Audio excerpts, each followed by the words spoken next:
The Galactic Council had called Dr. Evelyn Cross insane. They'd used other words too, reckless, foolish, suicidal. But insane was the one that stuck.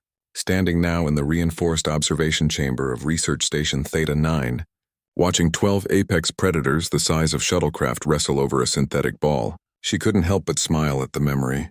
Dr. Cross? Vrax is approaching the feeding portal again. Her AI assistant chimed. He consumed his rations 40 minutes ago. Evelyn glanced at the monitoring screen. Sure enough, the largest of the cubs, though calling a 3-ton bioweapon a cub, still earned her strange looks from the military observers, sat by the meal dispenser with an expression that, on any other creature, she would have called expectant. He's not hungry, Evelyn said, already moving toward the containment door. He's bored.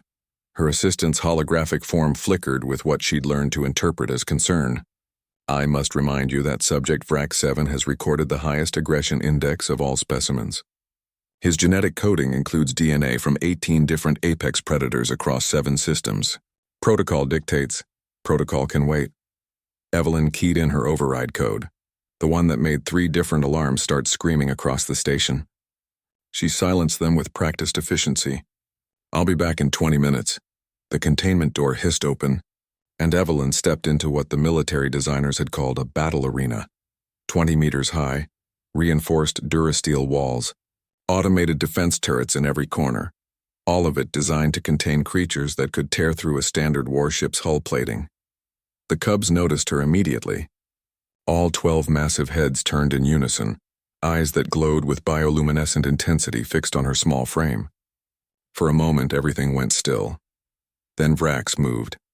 He was beautiful in a terrifying way. Midnight black scales that could deflect plasma fire. Retractable claws each the length of her forearm. A jaw that could crush starship-grade alloys.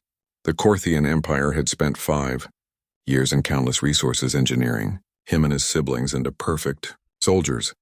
Fearless, ruthless, incapable of mercy or hesitation. They'd forgotten one crucial detail about humans. They'd never met one before. Vrax covered the distance in 3 bounds that shook the floor. The observation deck's alarm started up again, her assistant probably having a digital panic attack. The massive creature loomed over her, close enough that she could feel the heat radiating from his armored hide, could smell the ozone-sharp scent of his bio-enhanced metabolism. Evelyn reached up and scratched behind his ear ridge. The sound that came from Vrax could have been mistaken for his combat intimidation. Rumble, a frequency designed to paralyze prey species. But Evelyn knew better. She'd spent 6 months learning the subtle differences in their vocalizations. The ways these engineered killers express themselves despite their creator's intentions. Vrax was purring.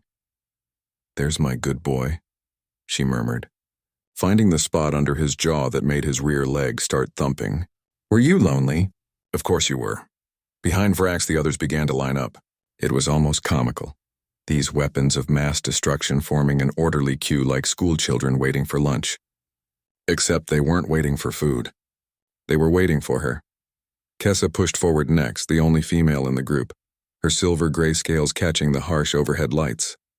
Evelyn obliged with firm pats along her neck ridge, earning another of those subsonic purrs. Then Torv, then Malik, then all the others in their preferred order, an order they'd established themselves through some social hierarchy she was still documenting. "This is why you're here, isn't it?" she said, addressing all of them now as she moved down the line. "The Korthians designed you to be perfect soldiers.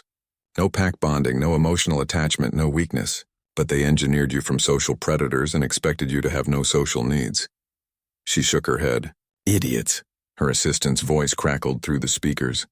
"Dr. Cross, General Tharn is requesting immediate communication. He's upset." Evelyn sighed. General Tharn was always upset. The Korthian military defector had warned them about the cubs, had given the Galactic Council detailed files on their capabilities, and had been absolutely horrified when Earth's response was to send a xenobiologist instead of a containment team. "Tell him I'll call back. He says it's urgent. The Council is demanding immediate termination of the specimens.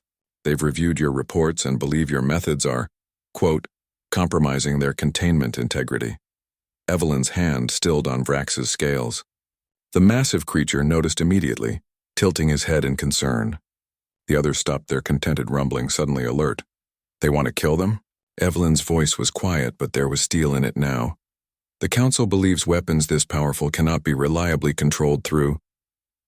Her assistant paused, clearly reading directly from the communication, rudimentary positive reinforcement and interspecies bonding. A laugh escaped Evelyn, sharp and bitter.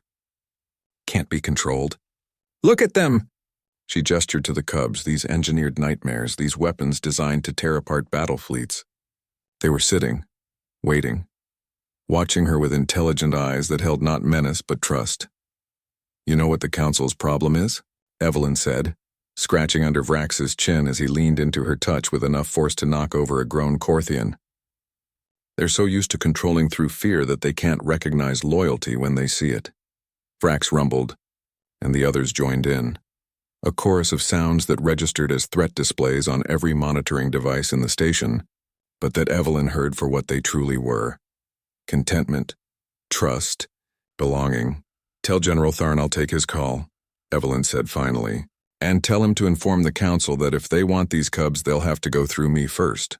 Behind her, 12 apex predators shifted closer, forming a protective semicircle around their human. The gesture was instinctive.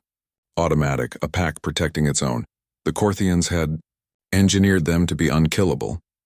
They'd never considered that a human might teach them what to protect. Evelyn smiled and reached up to pat Vrax's massive head. One more time, good boys, she whispered. All of you. And in the reinforced chambers of Research Station Theta 9, the deadliest weapons in the galaxy purred.